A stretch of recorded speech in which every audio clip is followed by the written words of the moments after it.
అది దక్షిణ అమెరికాలో పనామా దేశం. అక్కడ ఒక ఆర్కియాలజీ పార్క్. పార్కులో ఉన్న ఒక సమాధి శాస్త్రవేత్తలను ఆకర్షించింది.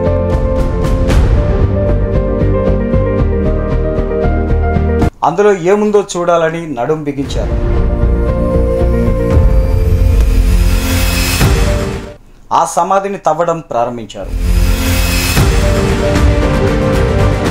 1200 ఏండ్ల నాటి ఆ సమాధి ఆనాటి కోక్లే సంస్కృతికి చెందిన ఒక ధనవంతుడి సమాధి. అక్కడ దాదాపు 32 మందికి చెందిన కళేబరాలు దొరికాయి.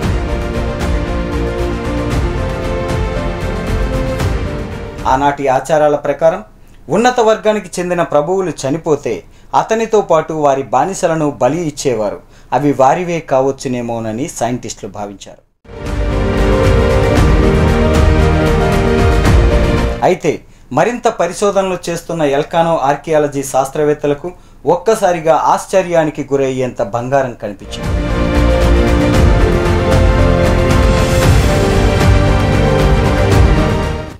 ఎప్పుడో 1200 ఏండ్ల నాటి బంగారు కళాఖండాలు వారికి కనిపించాయి. పెద్ద పెద్ద బంగారు పాత్రలతో పాటు ఆడవారి చెవి ఆభరణాల వంటి నగలు, బంగారంతో చేసిన దుస్తులు, తిమింగలం పన్నుతో అలంకరించిన నగలు, సిరామిక్ వస్తువులు, బ్రాస్లెట్లు, గంటలు, బెల్టులు, ఇంకా కొన్ని విలువైన వస్తువులు మొదలైనవన్నీ కేజీల కొలది కనిపించడంతో వారు ఒక్కసారిగా ఆశ్చర్యానికి గురయ్యారు.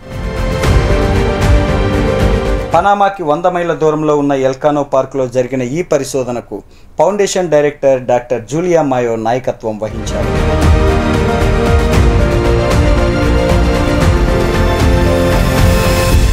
"2022లో ఈ తవ్వకాలను ప్రారంభించినట్టు సాంస్కృతిక మంత్రిత్వ శాఖలోని జాతీయ వారసత్వ డైరెక్టర్ లినెట్ మోంటినెగ్రో వెల్లడించారు.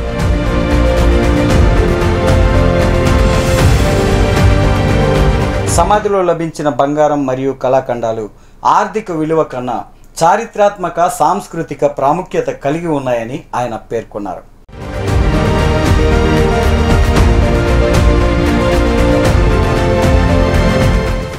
పనామా ప్రభుత్వం ఈ పార్కుని 700 ఏండ్ల క్రితం వరకు పనిచేయబడ్డ ఒక పురాతన శ్మశానంగా అభివర్ణించింది.